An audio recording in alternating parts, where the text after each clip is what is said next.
Hey guys, this is Heather. Alright, so I'm sitting in front of a giant Christmas tree in kind of a shopping mall-ish area. I went out this morning in search of coffee, and it was actually quite an ordeal. I was starting to wonder if it was worth it, but I stuck through for you, and so I have an Americano with, as suggested by one of my friends on Facebook, cinnamon on top of it, and they even had nutmeg, so it's pretty tasty. And although a lot of you were worried about me getting addicted, I enjoy the flavor now more than I used to, but definitely not feeling addicted. As I said, I was kind of wondering if it was worth it. Yesterday morning, I actually thought about going to get a coffee. I was super tired in the morning, just exhausted, but I was feeling kind of frantic, and I was trying to get a lot of stuff done. And what I've found in the past is that coffee can exacerbate that for me, can make me feel more frantic. So I decided instead, yesterday morning I had a fresh juice. I had a beet, apple, carrot, ginger juice that was lovely.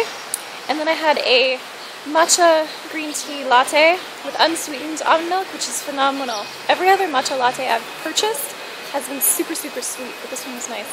And then later on in the afternoon, when I was feeling more calm, when I'd gotten some things done, then I had a coffee, and that was quite nice actually. Then what happened is I felt super focused, and I got a lot of things done in the afternoon that I wasn't expecting to get done. So, all in all, a very good day, I have to say.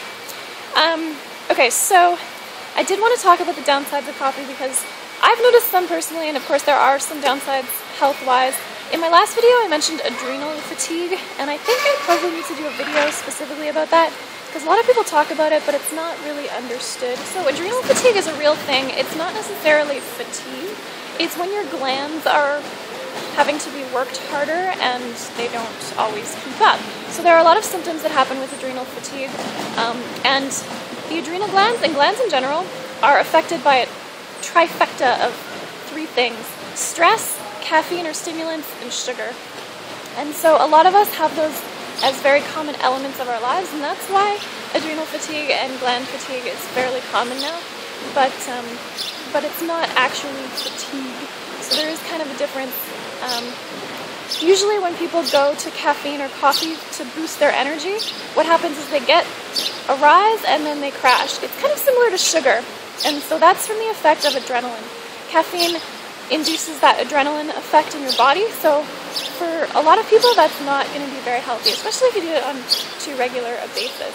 A lot of people notice when they have too much caffeine that they get jitters, that they can't sleep, that they feel frantic. So I get that kind of frantic feeling sometimes. I guess that's probably the only thing I've noticed really from the effects of caffeine. Other than that, I really don't notice much at all. And a lot of people are surprised by that because I barely ever drink caffeine, but for some reason it just doesn't affect me. So some people are more able to handle it than others. If you're one of the people who can't handle it very well, then it's probably better to steer clear. Caffeine can actually raise your blood pressure. I didn't know that. I learned that this week in my research on coffee. But if you have high blood pressure, maybe be cautious about this. And if you don't have any problems with your blood pressure, then that's fine. And maybe, because I have low blood pressure, maybe that's why I don't notice too much negative effect from drinking coffee or caffeine. Caffeine is a diuretic, which means it flushes water from your system, which means it makes you pee a lot and it might leave you dehydrated. I don't notice that too much, but what I do notice is that it also seems to be kind of a laxative, which is kind of good sometimes, but most of the time I don't need that because I eat a lot of fiber and fresh fruits and veggies. But every so often when I'm traveling and, my system's out of sync, that can be a little bit helpful. Coffee specifically is an acidic liquid, so if you have heartburn, it can maybe exacerbate that, or if you have any kind of acid imbalance, it might push you on the acid side of the scale. Obviously, there's the tendency for people to become addicted. Caffeine is a stimulant, and you can become addicted to it just like any other kind of stimulant. The way my mom has tried to reduce her coffee intake, or her caffeine intake, is by mixing caffeinated and decaffeinated coffee in the grounds when she brews her coffee. So that can be an option for someone who's addicted and wants to cut back. There are also lots of really great alternatives now. I've had someone suggesting Dandy Blend. I've also heard and tried tea-chino, which is lovely. So there are a lot of alternatives to get that same kind of roasty flavor and hopefully reduce your addiction. Now, some other smaller effects would be tooth staining. So a lot of people who drink a lot of coffee or even a lot of black tea wind up with yellowish kind of teeth.